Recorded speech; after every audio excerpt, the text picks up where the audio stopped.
Mansfield, New York Times bestselling author and speaker. Doug Tenaple, I'm the creator of Earthworm Jim. Tweet groups. I'm Victor Dweck. Joseph Carter, I'm the Mink Man. This is Dave Baker from Forged in Fire. This is Leanne Morgan. I'm a comedian, and this is why you should never. Don't ever. Not ever. Don't waste your time. Oh, you really should. Listen to those darling, yummy Reverend and the Reprobate. Go check us out on YouTube. Like and subscribe so we can maybe get monetized in a while from now. But we gotta start now, people. There you go. You can use that. Hey, everybody. Welcome to the Reverend and the Reprobate show. I am Pastor Lucas Pinkard, and with me is a Kira guy Davis, who turns 21 in prison doing life without parole. That was not Kira Davis. Stanley, the Reprobate Gibson. Yeah, Gibbons. What's going on, Big Dan? Mr. Gibbons. What's going on, Mr. Gibbons? This is throwback to Dr. Ray's economics class. Yep. Yeah, man. I'm excited. How goes all the things? Good. Yeah? I see you're wearing the same shirt as next week. I'm wearing the same shirt as you'll see next week. Next week, small little update. Yeah. We are fostering 6 puppies. Whoa. Yeah, they showed up today.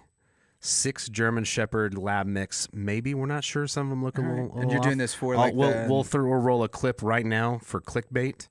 Because 6 puppies bounding around is going to get some clips. There you go. Going to get some clicks. So this is for the Humane Society of Tarrant County that you guys are working with, right? Yeah. That is pretty cool. Yeah, Heather contacted them. We didn't talk about this on the show, but last November, I think it was November, we took in a pregnant mother, and she gave birth at the house. And then they, we had some puppies that didn't make it, but they got adopted, and so now we're on round 2. That's awesome. Now we don't have the mom this time. They sent us an email that said, "Hey, we've got a lot of puppies. Can you take 5?" And so we showed up today, and there were 6. Nice. So we have 6. Just so you know, German we're not Shepherd. going to be visiting your house for the next few weeks because I don't want another puppy. Oh, I was going to say, you're definitely, if Kirsten catches wind of this, it's happening. Well, speaking of things that are cute and awesome and are just total clickbait for us, Kira Davis is on the show. I'm being careful with that. I'm going to be reckless with it because Kira's awesome. She is awesome. Yeah, she has said both in her comedy routine, which you need to check out. She's got some stand-up comedy stuff. She's the editor-at-large at RedState. She's written all kinds of blog Just posts. listen You can to see her yourself. at Just Listen to Yourself is the name of one of her podcasts. Red plus Black is a really interesting new thing that she's doing with some other African-American conservatives. They talk about the issues of the day. She says, don't be caught off guard by the fact that she looks cute, because she's got very sweet dimples and she just looks like one of those people that should be able to help you out. She's not, and she doesn't like you, and she doesn't like us. And so, if you want to hear... She told people not to listen to us. She did. I took that personally. I don't appreciate that, Kira. Well, we literally asked for it.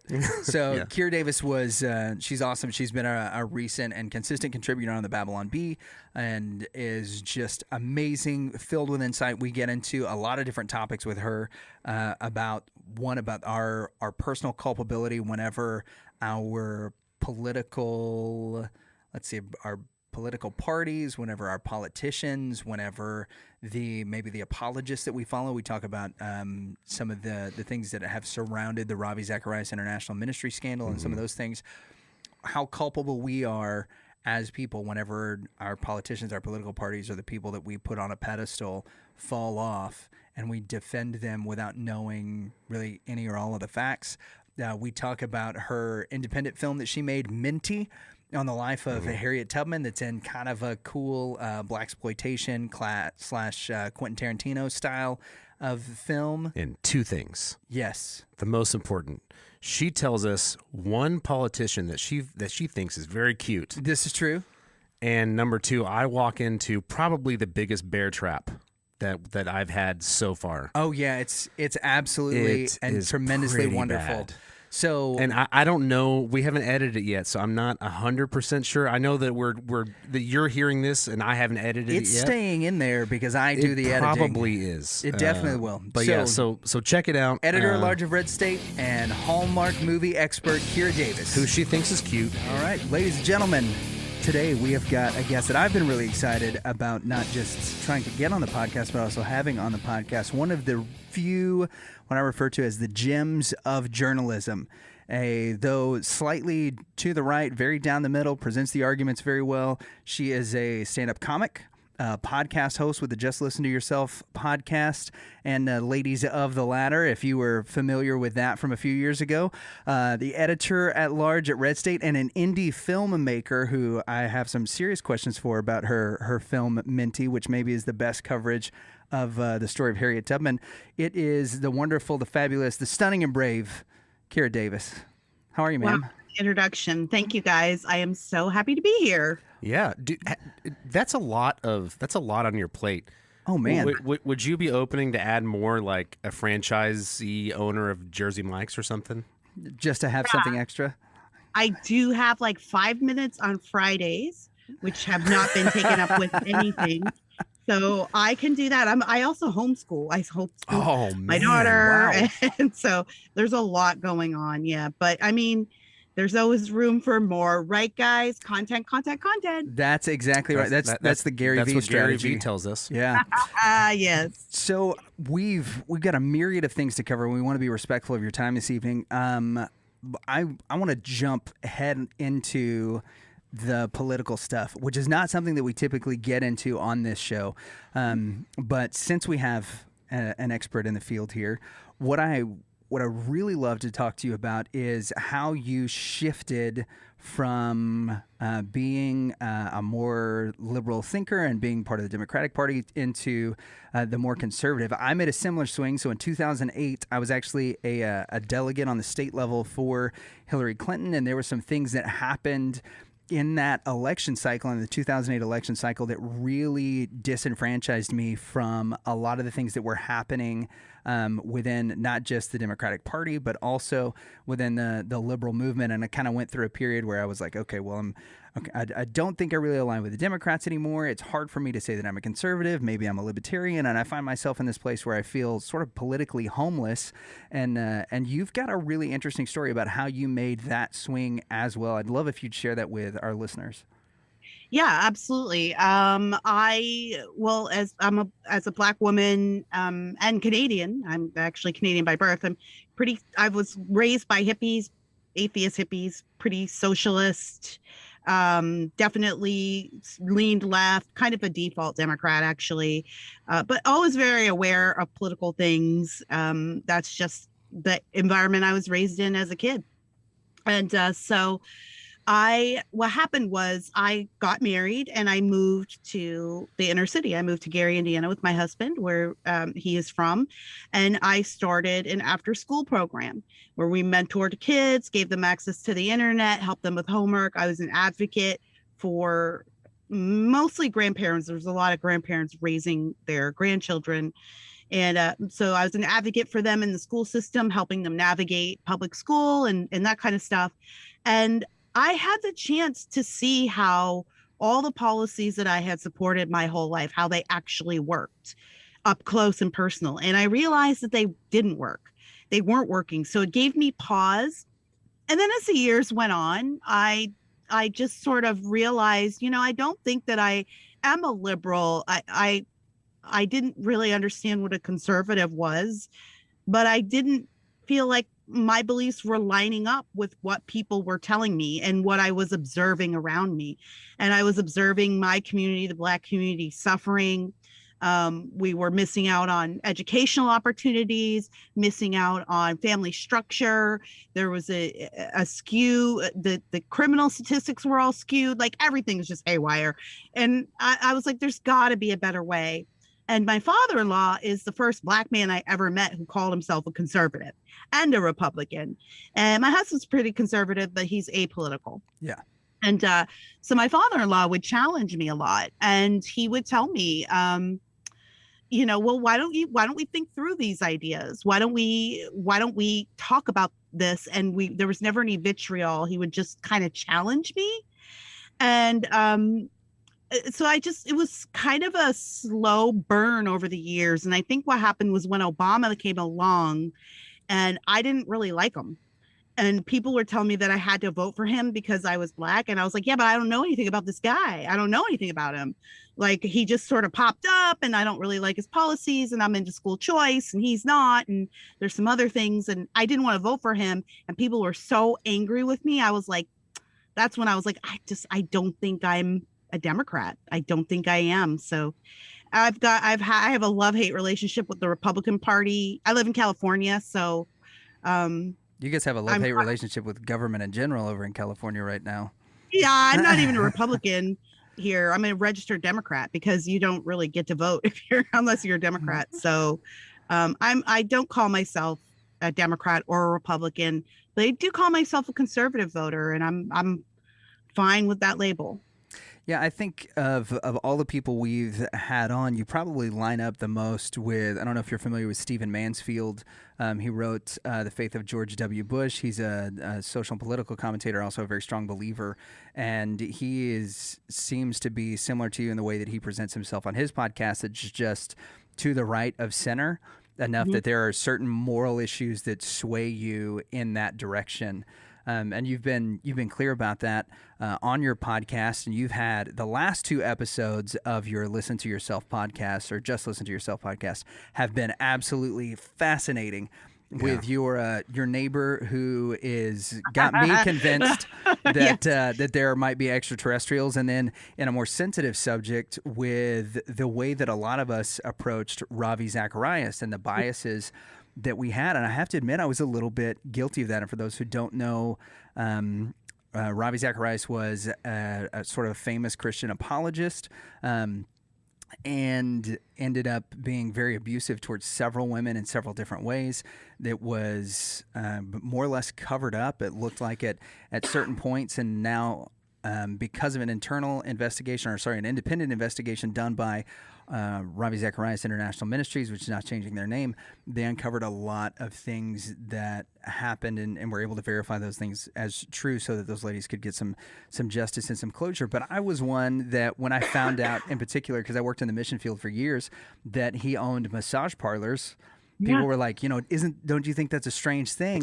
And having had several friends that were in India or from India, I asked one of them, and they were like, well, if you're a wealthy Indian person, owning a massage parlor or a bathhouse is not that, big a deal. It's not something that's really out of the norm culturally. And I was like, well, and it ended up being okay, well, maybe that's a thing. And so as I was having conversations, I was trying to bring this, like, well, we have to worry about the culture and bring those things into it. And was trying to make some apologies for that. What is it that led you in particular to look at RZIM Ministries, and how has that, that last podcast you were talking about our internal biases and the biases that we hold, how do you think that you can take that and apply it to different areas of life, especially political and religious areas?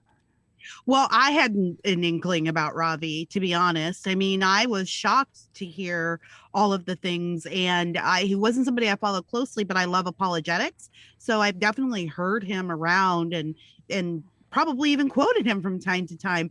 But I was absolutely shocked. There was nothing, I didn't even know that there had been previous accusations against him. He had a sexting scandal back in 2017, and he buried that woman and her husband. Oh, yeah. I mean, I didn't know any of that. But I do count myself as complicit as a Christian, and as somebody whose job it is to be skeptical. If I had known about those accusations, I'm not sure I would have believed them, because, some of them were coming from atheists, and okay, you have an axe to grind. It's easy to dismiss. It's easy to dismiss things that we don't want to believe. And so I was watching some of my favorite commenters and pastors and podcast hosts come out and make apology videos saying, look, we have some culpability here. We're also responsible. We ignored the evidence, and there were a lot of mea culpas out there. And I thought, gosh, isn't this an interesting lesson that we're learning here? That a lot of them said, hey, you know what? I heard the charges. I should have been skeptical, but my confirmation bias made it so easy for me to dismiss these charges against a man that I really respected and really loved. And don't we do that politically as well? I feel like if we could get to a place where we can recognize that our confirmation biases make us believe things about each other that may not be true, we can at least dial down some of this tension that we have between left and right, between conservative and liberal, whatever labels you want to put on your politics. The fact is all of us are guilty of this, right? We have the idea of what's right. We have an idea of which politicians are the quote good politicians. And we look at each other and we're so quick to judge each other about who we are. And sadly, I find Christians do this too much with each other. We'll judge each other's soul based on who we vote for, and we never consider that maybe we don't have all the information. Maybe we have denied some truths about this politician that we love or this politician that we hate because it doesn't serve our confirmation bias. It doesn't serve what we believe to be true. And I've just heard a lot of Christians, especially over the last 4 years, talking about who we should be voting for and why. And that's a large discussion and it encompasses a lot of information and a lot of experience. And the conversation keeps getting boiled down to right or left. And it's like, you can't paint one side as evil and one side is good. What if you don't have all the information? What if, I say this all the time, I've been a dozen years in politics now. What if the politician that you think is amazing and is pure as a driven snow and never cheats on his wife and never cheats on his taxes, what if you don't have all the information about that guy? What if that person that voted for Hillary Clinton or that person that voted for Donald Trump, what if that person that you've been seeing is completely morally corrupt? What if you don't have all the information about why they voted for that person? What if it's not as black and white? We all were so quick to dismiss the Robbie scandal because he came with a reputation. He came to the table with a reputation that we wanted to be true. And then we judged the people who criticized him as having ulterior motives. What we didn't have was all the information. So let's take that lesson and posit that out to our political discourse.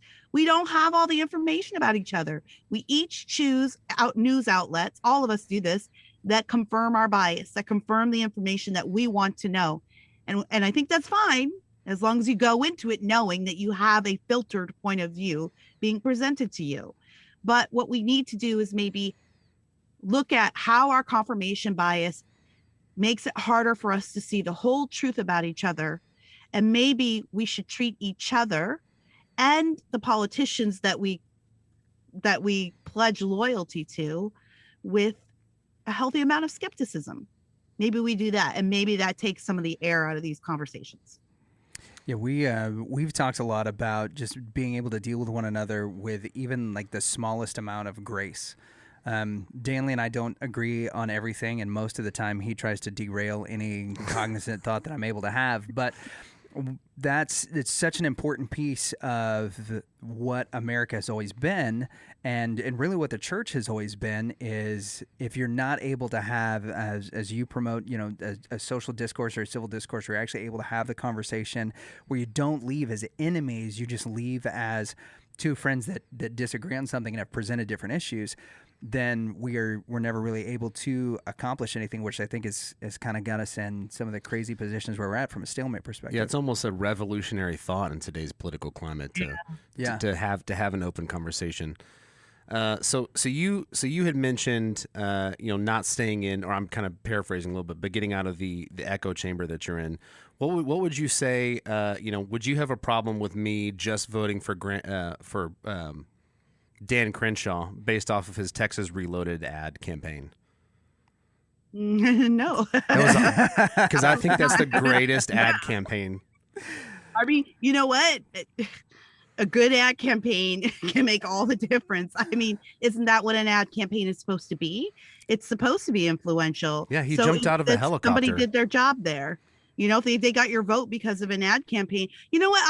I'm not a political elitist. I'm not a snob about this stuff. People don't have. It's my job to dig in every single day, to read stories from the left and the right, and to parse out what the truth is. I make it a point to get competing information because I know how much opinion is out there disguised as news. But that's my job.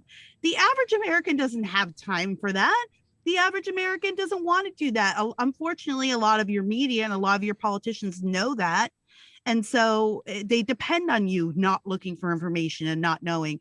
But of course, it's important that if an idea is good, it can be distilled down to a few minutes. It can be, if an idea is good and well thought out, there's nothing wrong with the distillation process that comes with seeing an ad on TV. That's the whole reason we have ads, to convince people. So if you saw an ad that tipped the scales for Dan Crenshaw for you, more power to you. What I don't want, what I think is important, is that if you make that vote, you don't judge the person next to you who didn't make that vote. This is the information you voted on. You might not have all the information, or you might have different information. This person has a different set of information, and they've chose a different way.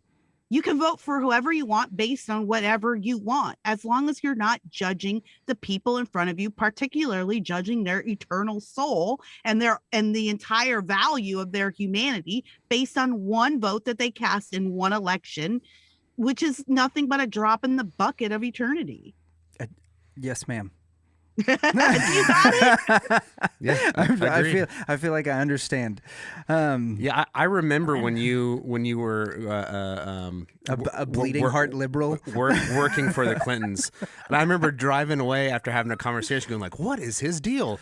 And then I'd call you, go, "Hey, we hanging out tomorrow?" Yeah, like it doesn't matter. No, and ultimately, one of our best friends is a guy named Greg Lewis, who has a podcast called The Secular Dissident, where he actually does that. He has civil discourse with people. His middle name is Evil. Yeah, Greg Evil Lewis, and whenever I was growing up, I was working with him in ministry from age like 17 to 23, and the entire time he would always just hammer me about my politics, and I thought that I knew everything, and. Sure. It's one of those things, is that there are certain things, especially when we're younger, that we get really passionate about and become very ingrained in us.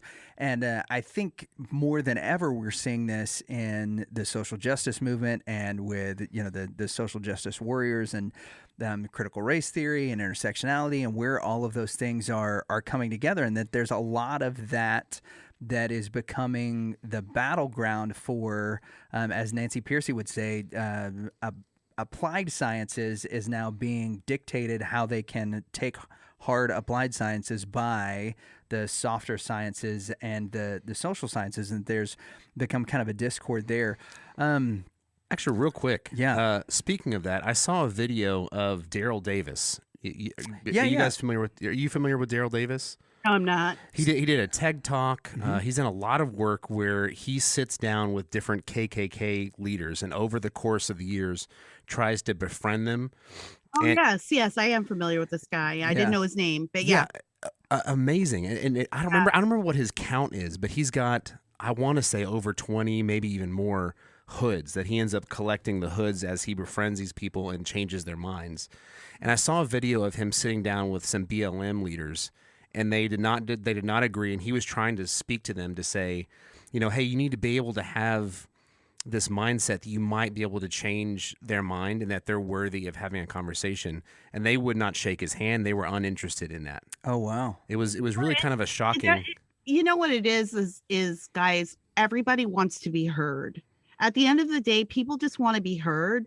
And even the people that you think that you hate or you think hate you, everything boils down to people just wanting to be heard. And they will cling to any ideology or any cult of personality or any figurehead or politician who makes them feel like they were heard. I would dare say that that was the mysterious power of Trump. Like he cultivated this cult of personality, but it was because there were so many people who felt like they hadn't been heard.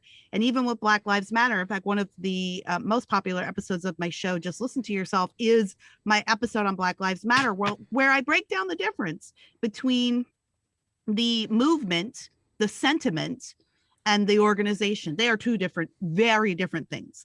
But what I appeal to in my listeners, and remember, I'm a very conservative woman, but what I appeal to in my listeners is, hey, if people are mad, could it be that they have something to be mad about?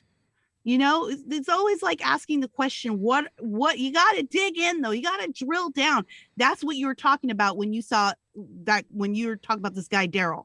What he's doing is drilling down with these guys and getting to the root of what it is they're really angry about. And at the end of the day, it's not that they're angry about Black people. It might manifest itself as that, but it's not that they're angry about Asians. It's that they're angry that they haven't been heard. They're angry that their feelings don't count. And they're angry that they think they're right and everybody else is wrong and won't anyone listen to them. So this is how we should go. It's grace. That's what it is. It's grace. I talk about it all the time, but you have to be willing to go, and I suspect Daryl probably does this too. You've got to be willing to go into every contentious conversation, laying down your right to be offended. And how hard is that? A lot of people will always want to be like, but everybody's got a lot of buts. I'm talking, and everybody thinks I'm talking about the other person too. Conservatives don't think I'm talking about liberals. Liberals don't think I'm talking about conservatives. I'm not. I'm talking about you. You got to lay down your butts. You got to go into the conversation saying, I am going to give up my right to be offended in this situation. And I'm going to actually listen between the lines and hear what you're telling me. And I'm going to treat this conversation in good faith, which means making the choice to not to assign perverse motives to somebody right away when they're speaking, when you don't know. That's what good faith means. And what grace is making the choice to not to treat somebody the way you think they deserve to be treated. It's really hard to go into political conversations like that because everybody has made their politics so personal. And everyone has made their politics almost their salvation in a way. And it's really hard. If someone came to me and told me that I need to give up Jesus, I would be like, no, I wouldn't. You can't talk me out of it. That's what I consider to be my salvation. You cannot talk me out of it. Well, imagine somebody thinks that their critical race theory is their salvation, or their vote in the 2016 election was supposed to be their salvation, or this politician that they love, or this activist or this actor is their salvation. And you come in and you start daring them to give that up. Yeah, that's a hard sell. We got to have some grace for each other.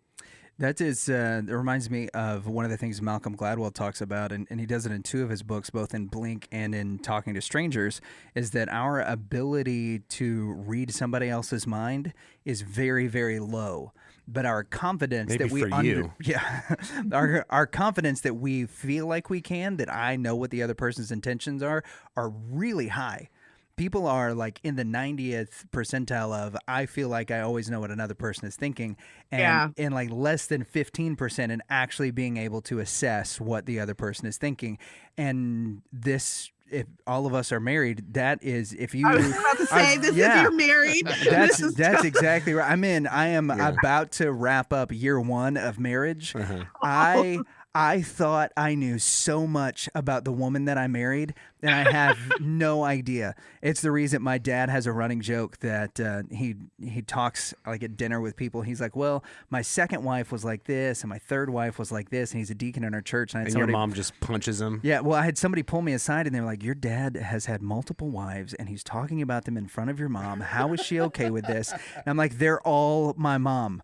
When they first got married was wife one. When she had kids was wife two. Now that she's a grandmother, it's wife number 4. And it's all the different changes and phases. And we'll use that to segue into now that we've upset everybody by talking about politics. Your dad is a brave man. I'm terrified of your mom. Well, my mom's she's a graceful but scary woman. I'll tell you this before you segue. I will say this: if you're upset about the political conversation, or it makes you feel like tense, and maybe you're like a little nervous that these guys are moving into territory that you don't come to this podcast for, come over to Just Listen to Yourself and hear me make the arguments from both sides. I never hide who I am. I always tell people what my filter is. It's important to be honest about that. But I always challenge you to see things from both sides, to make the arguments to yourself. And maybe you'll find that the people you think that you hate, or who you think hate you, maybe you'll find there's a way in to, at the very least, consider them worthy of humanity. Yeah. Which I think we can just get to the point of we don't need to unify. We don't need to agree. We can just get to the point of tolerating the fact that other points of view, even offensive ones, exist. I think we're going to be a lot better off. I do too, which is what leads us to our next topic, and that is you and my mother have this shared love of the HCU. And if people don't know what the HCU is, it is the Hallmark Cinematic Universe. Oh, yes.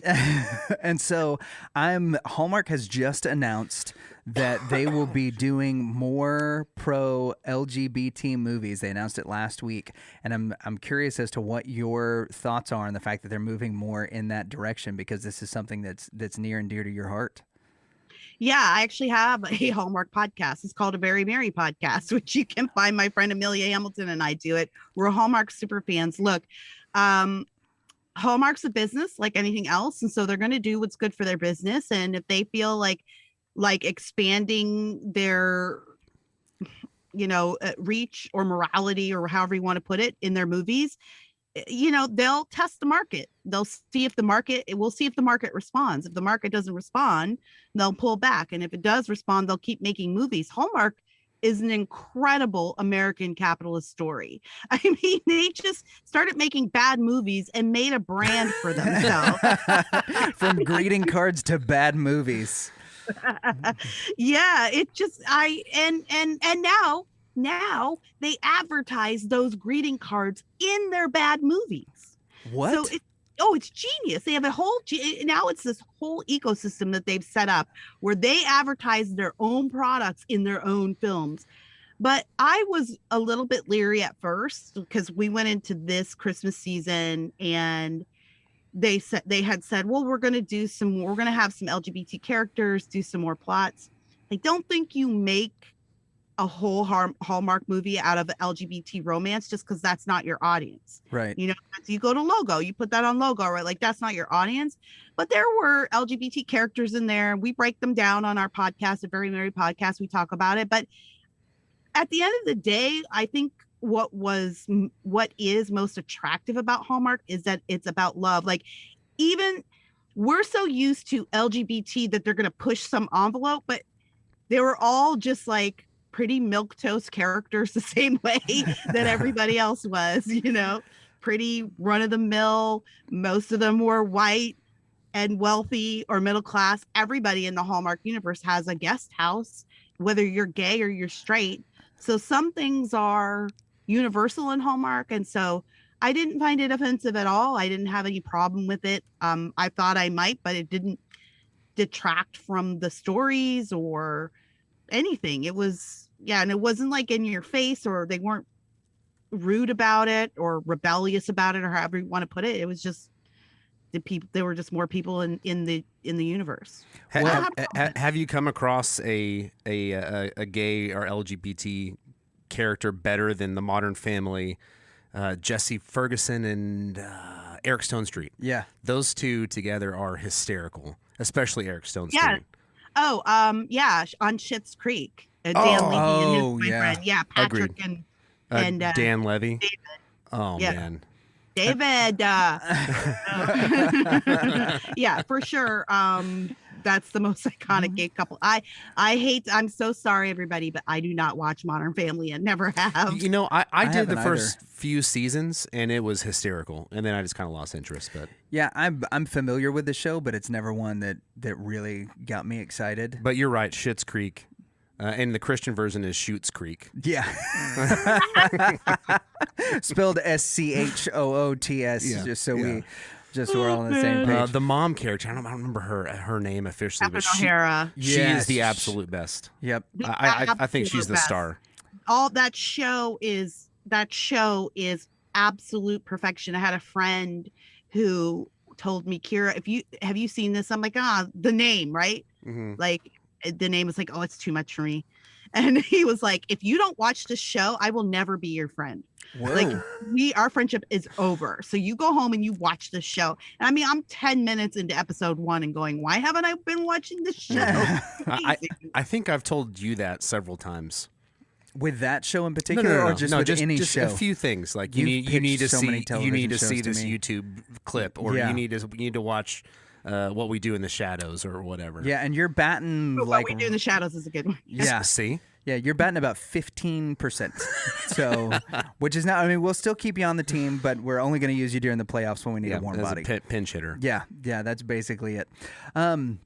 So I'm very curious, since you do have a love of Hallmark movies, but also as an independent filmmaker, and this is one of the things I don't think enough people know about you, and that is what you've done with your movie Minty. That it's a short film which is absolutely brilliant. It's the story of it is Harriet Tubman, correct? Yes, because I always get confused because the name is Minty, but that was her nickname. Yes.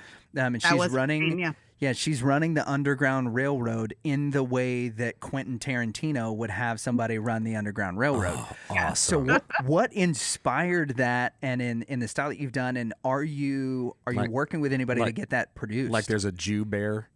Yeah, I don't think so. No, well, it's a reimagining of Harriet Tubman as an action hero, and kind of filmed in a blaxploitation style. But what happened was I got a grant for independent filmmakers. I've always been a writer, but I wanted to get into. I have a production company. It's just a fledgling thing. I've always wanted to get into script writing, and so I found this program that would give independent artists like me a chance to learn the business. And so if you get into this program, they provide you with a working mentor, like a Hollywood script writer. So I had a mentor. Oh, that's awesome. And Warren Lewis was mine, and he wrote The 13th Warrior and a bunch of other stuff. And you have a mentor to direct. But they wanted to keep the subject focused on empowerment. So they were like, pick a subject that's empowering, and it should be fiction. Well, I picked Harriet Tubman because everybody knows Harriet Tubman. Everybody loves Harriet Tubman. But I feel like she's a really great way in to kind of stealthily discuss issues of women's empowerment. One of the things that's very important to me is like a woman being able to defend herself. And so she loved her guns. One of the things that's important to me is faith. Well, her faith carried her through some of the most terrifying times we could think of. Mm-hmm. One of the things that was important to her was her country, like not the country she was living in, but the country she wanted to live in. And so she literally fought for it. But there are other parts of Harriet Tubman we never talk about. We never talk about the fact that she was a spy. She helped win the Civil War. Mm-hmm. This is true. She led raids into enemy territory. I learned that on Drunk History. Drunk History's the best. Yeah. There's another story on Drunk friends. History that I want to develop, which is the Robert Small story, which is amazing. Yes, it's an amazing story as well. But so it's called Minty because Harriet Tubman's real name is Araminta Ross. She later took on Harriet because it's her mom's name, and Tubman was her married name of her first husband. But all her friends called her Minty. And that's what she was always known as. But one of the things that inspired me about her early on was her journey of faith and how much she trusted God. And there were so many times in her journey where there were almost supernatural things that happened where she would be on the verge of being caught, kind of nowhere to hide, standing behind a bush that didn't offer much cover while hunters are walking right past her. And she's just going, okay, Lord, I need you to cover me. I need you to make me invisible. And how, she recounts how there was one point where a slave master was looking right at her. He was looking right at her in her eyes as she stood in the bushes. And yet somehow she believed that God had cloaked her, that he could not see her. She has just so many amazing stories like that. So I wrote it originally with the idea of making it like, what if all these amazingly spiritual and psychological aspects of Harriet Tubman's character were physical? What if we gave her the Hollywood treatment? And I wrote it as a TV series. And then I got the grant for this. So I did that. But we're still, my creative partners and I are still pitching it as a TV series. I mean, these days with COVID and everything, it's hard to get in a room with anyone. But we're looking, we're still looking for funding. We're still pushing ahead with other projects as well. So we've got another one we're hoping to film this summer, which is a short horror film. I love horror. Ooh. And I think horror is the last place you can talk about good and evil, honestly. I think it's the last place you can talk about God, honestly. Brian Godawa would agree. Films. Yeah. What's your top 3 favorite horror films? Oh, I love The Conjuring. My daughter and I are huge. My daughter's 13, and I've been letting her watch horror since she was about 10. And so we're huge horror films. So I would say like The Conjuring and Annabelle are two of my absolute favorites. And then the one that, I mean, I still think about and still have nightmares about is Nightmare on Elm Street. Oh yeah. Oh yeah. Oh my gosh. Even the TBS version that I saw when I was growing up scared me like nightmare. I was sleepless for days. Yeah. I wonder if VidAngel would carry it and just take out all the scary and all of the sexual and the bad words. Yeah, there's just no Freddy Krueger in the whole movie. It's just this empty space.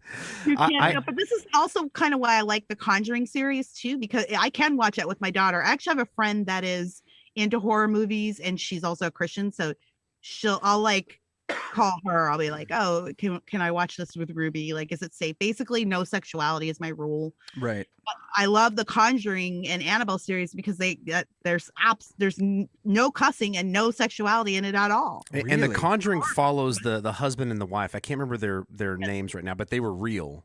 Ed and Lorraine. Yeah, Bobbit. No, Not not the Look, Bobbits. Oh my gosh, no. Yeah, different. Ed and Lorraine Warren. Hold on. Was her name though Bobbit? No. What was the wife's name in real life? And the one that we're not talking about. Kira just said it. Oh, okay. Moving past Ed it. and Lorraine. Yeah. There's no Bobbits anywhere. There's no Bobbits anywhere in this story. You know they named the Bobbit worm after her? All right. Oh no. Okay. You know what? Let's move on. Yeah. Thank you. Okay. Oh my goodness. Welcome to the show.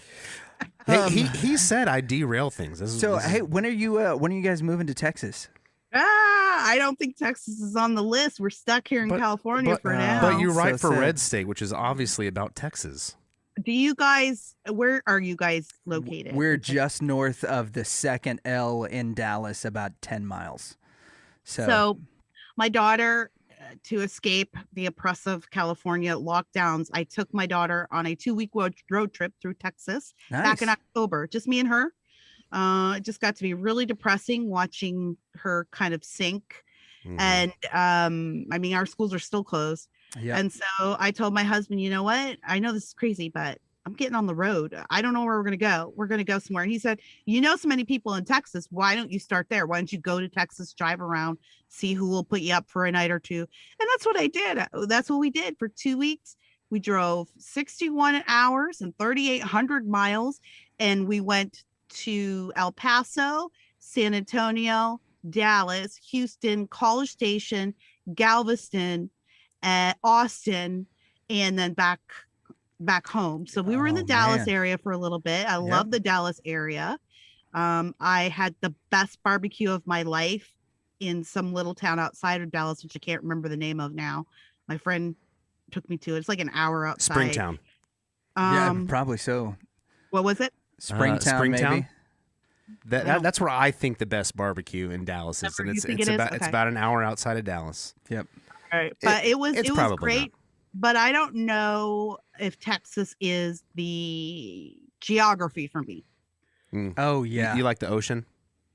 I do. I was raised on an island, so I do like to be close to the ocean. But I know there's ocean in Texas, but it's not quite the same.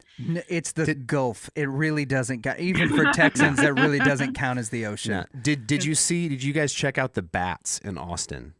We didn't get to, so the bats weren't flying at that time. We were there at like an awkward time, so we didn't get to see. Amazing. But we did do the river tour, the obligatory river tour thing. So we got to see them hibernating or like sleeping. But have you seen that? You know what I'm talking about? Everything was restricted for COVID.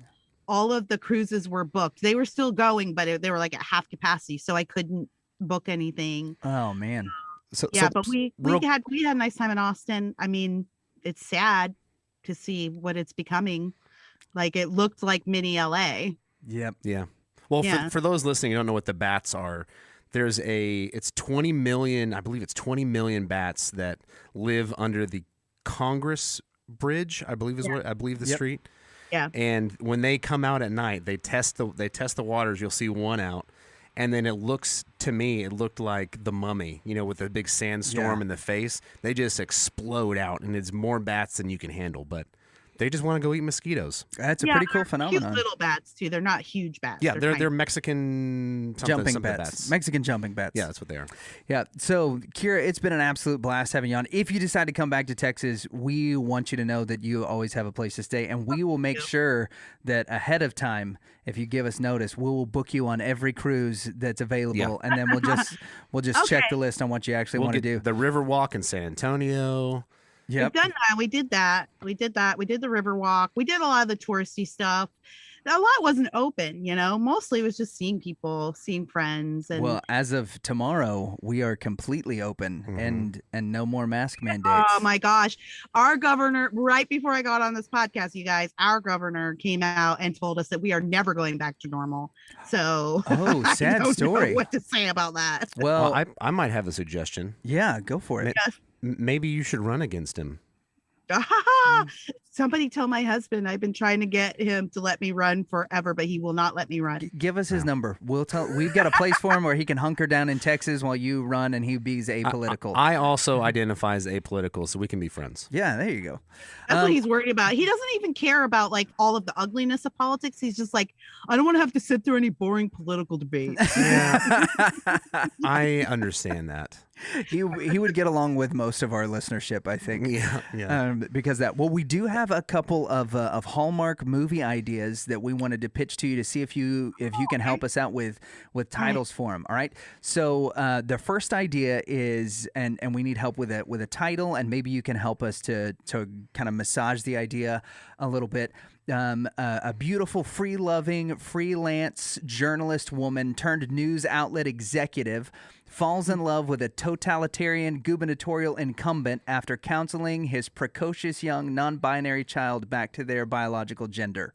What do Have you think? guys been reading my diary? Hey, come on. Nice. What? Hang on. I might have a little crush on our weird governor. No way. He's kind of hot. I don't know. I know my friends think I'm crazy, but his okay, hair look, is kind of hot. This is a case of a busy businesswoman, too busy for love, and a sensitive guy who's just looking for Total control. who's just looking for complete control in a non-gender specific environment. So it has all the hallmarks. Has a precocious kid, busy businesswoman, too busy for love, and a sensitive guy. In the Hallmark universe, these things cannot take place in a big city like San Francisco. It can't take place in California. It's got to be somewhere snowy. Okay. So maybe we move that story to Chicago. That's a pretty totalitarian friendly city, or New York City. I hesitate to say New York City just because in the Hallmark universe there are no totalitarians in New York. Gotcha. Like there's no war. And nothing sad. I mean, people die and people divorce, but it never really affects you in the Hallmark universe. Yeah, like Up would never be able to be made into a Hallmark movie because it's too sad at the very beginning. Yeah. Yep. What do we call that movie? We could call that movie. We could call it Garland and Gender. Hey. The letters. You have to have your alliteration. I like it. My wife was asking me as I was listening to A Very Merry Podcast. She's like, "Why are you listening to a podcast about Hallmark movies?" I was like, "I'm getting ready to interview Kira Davis. Don't ask me questions." All right, Danley's got our second. Our second. Here's movie the pitch. second pitch.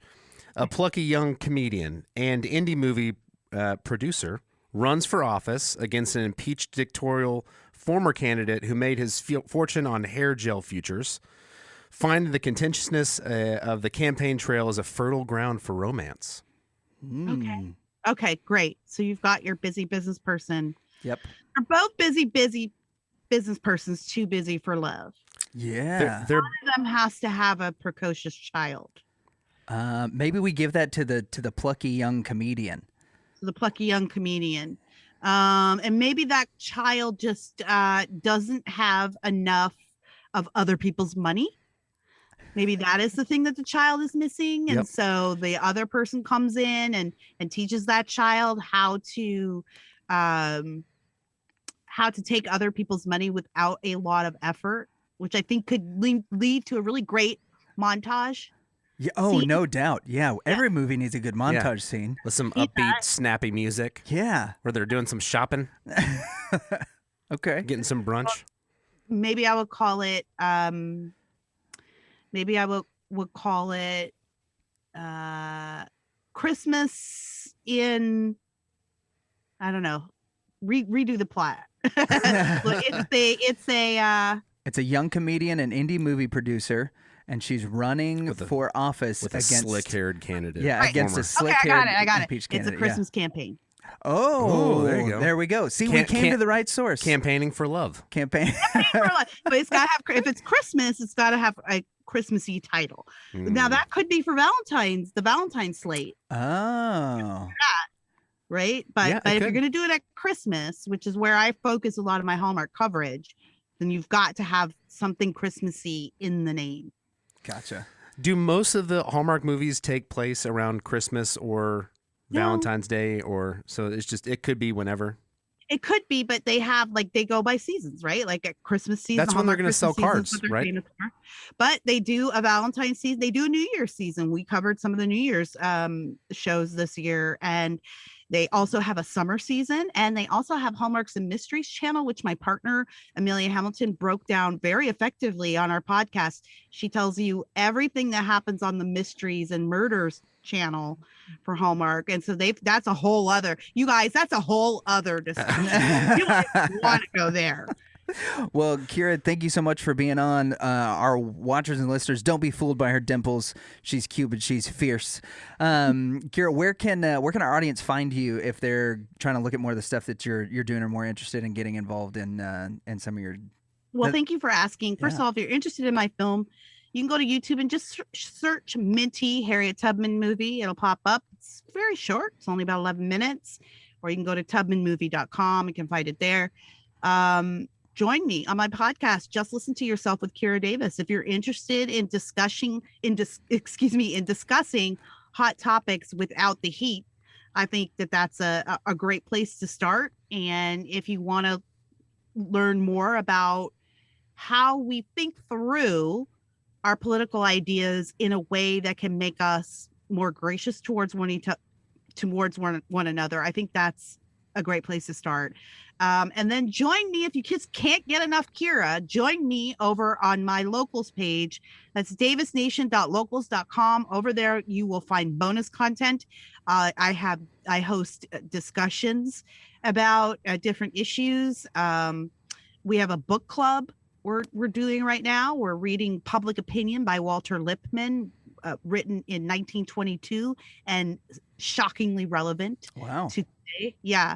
And we have a good time. We talk over there, and you can see snippets of my personal life over there too. So that is davisnation.locals.com.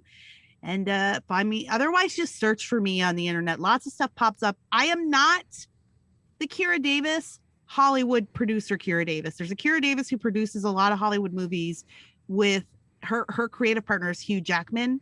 Sadly, that is not me. Now he's hot. I get a lot of messages for her from desperate actors Oh, who yeah. are like, wow. it's so sad.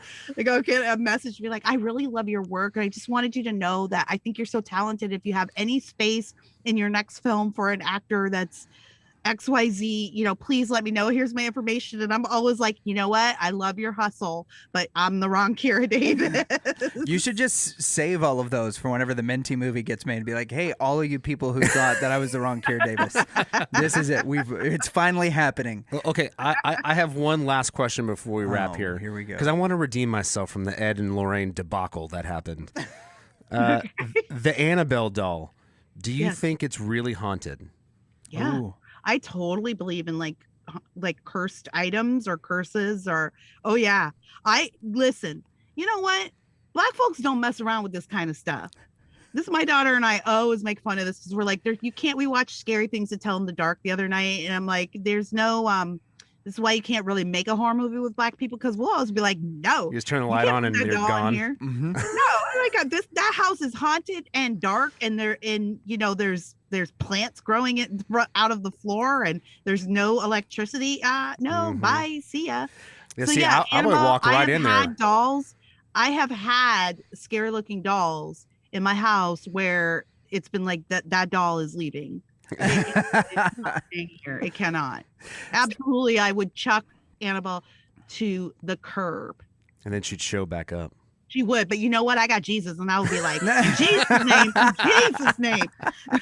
I would just be, anointing her, and there's no way I'm gonna let a haunted doll defeat me. Well, amen. Well, Kira, you are awesome. I appreciate you coming on. Yeah, thanks for being on the show. Thanks, guys. Thanks so much. Kira freaking Davis. Okay, first off, before we get into your moments of shame, let's just say that this has to be one of my favorite interviews we've ever done. Kira Davis is somebody that I have wanted to interview since the very first time I heard her, which was on the Babylon Bee podcast several months ago. We've actually got their CEO, Seth Dillon, coming on in a few weeks, which I'm really excited about to get to talk to him about everything that he's involved with.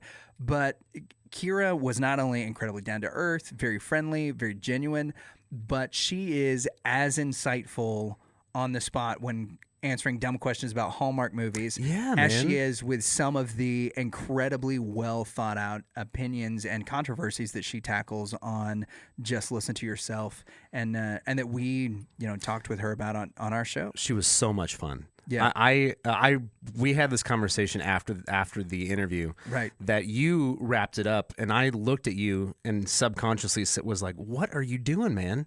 Like, we're in the middle of a conversation, and then I checked the time. Went, oh yeah, that is it. That's time. Yeah, she it was just a lot of fun. Just the whole time, I loved talking with her. So cool. Yep. I do not appreciate that she finds Gavin Newsom handsome. Okay. What are you gonna do about that? I can't really deny it either, though. Yeah. He's handsome, and that's probably the end of his good qualities, in my opinion. All right. I'm just gonna let you make this admission of Gavin Newsom is handsome all on your own. Yeah, and I do think that in a boxing match between Governor Greg Abbott, and Gavin Newsom, that Greg Abbott would win. You think Greg Abbott takes it? Yeah. Well, especially if we can fight dirty. Street rules. So let's talk about this bear trap that you've stepped in. Oh my gosh. With Kira. Explain to us the thinking behind your statements. Well, there wasn't a thinking. There was a okay. I've seen these movies. I've read about Elaine. I can't remember her name. Lorraine and Ed. I don't remember their last name. Bobbitt. No, it's not Bobbitt. It's something different. Sounds the same or sounds similar, but Bobbitt pops into my head, and I go, "Oh yeah, the Bobbitts." No, there was another very famous Bobbitt. Yeah, and there is a sea creature named after right the Bobbitt worm. Yep, we should. I even sent you. We should go ahead and just toss it up. Tell people right now, don't Google it if you haven't. What, the sea creature, the Bobbitt worm? Any of it. Oh. There's a famous criminal case from the 90s. Yes, yeah, they just did. Horrific criminal case, which they're going to go Google it. Yeah, so if they don't know what it is, they're going to Google it. Yep, and this is why it's one of those that there was this weird thing about like any man that cheats now it's the Bobbitt. So yeah, that was a beautiful derailment. It was one that I was not expecting. And by the way, it's my favorite Ed and part Lorraine about it, Warren. My favorite part about I know you weren't even close. She says it like 2 times, and you're still like, yeah, but there's the worm. And my favorite part about it was that Kira, the guest, but it was Lorena Bobbitt, right? So as I could not get you to move on, as is happening now, our guest actually went, let's move on. You know what? Let's move on. Yeah, thank you. Okay. Oh my goodness. Welcome to the So thank you, Kira, for being patient and listening. I'm a big fan of The Ticket, which is the DFW sports radio station. What is the matter with you? You love The Ticket. I just am distant. I haven't listened to it in over a year. Yeah, but how many years combined or even singularly have you listened to them? Too many. So how many bear traps of the week have you listened to? Our emergency breaks of the week, that qualifies. Emergency breaks, but bear traps. They use the term bear traps. I just thought of that immediately. I was like, I'm in a bear trap. Let's just go. Let's roll with it.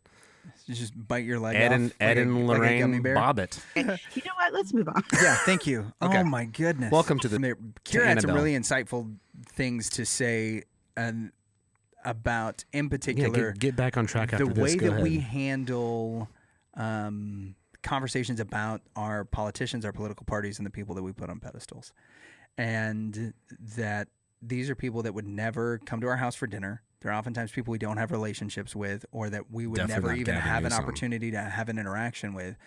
And yet we feel like over the dinner table or to our friends and neighbors that we have to defend this person at the expense of this actual relationship that I have with you, at the expense of potentially our friendship, by allowing myself to be angry and defensive and saying something that's out of line.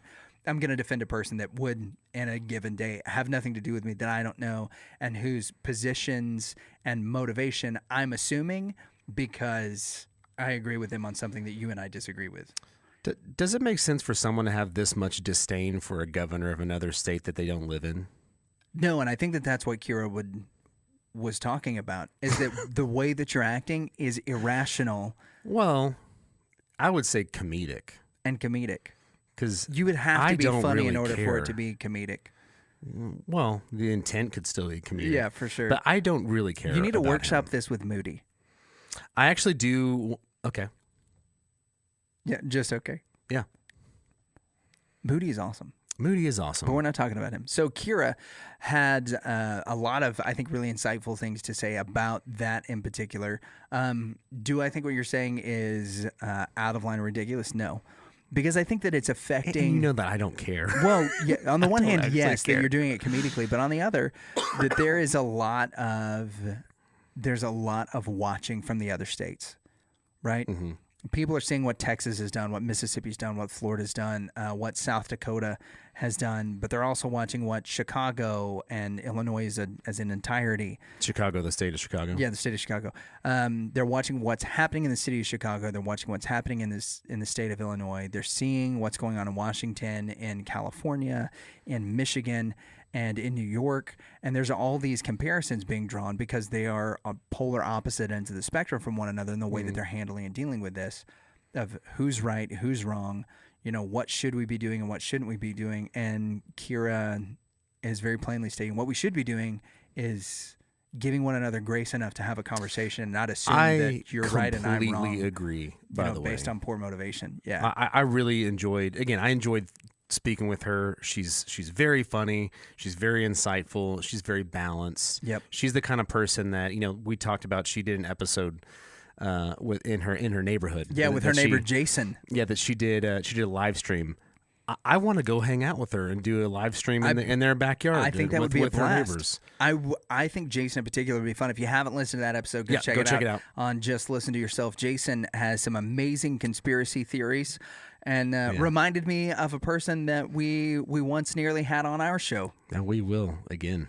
Maybe we'll have Alice back, but he was as long as he has his Nacho Libre mask. He can wear his Nacho Libre that mask, I gave him, but no more adult beverages before he comes onto the show. That's the largest swath of information we ever cut out was whenever we had Jason's friend Alice on the show.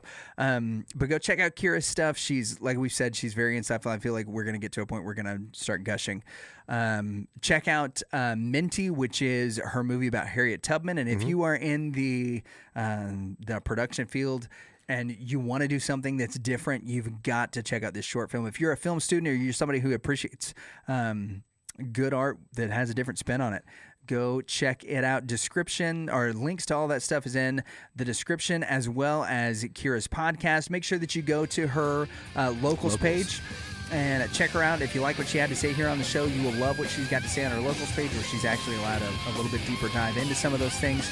And make sure that you check out RedState, like and subscribe to her YouTube channel and what she's doing on podcasts, wherever you get those. Like and subscribe to our channel as well. Thank you guys for watching, for listening, and we'll see y'all next week.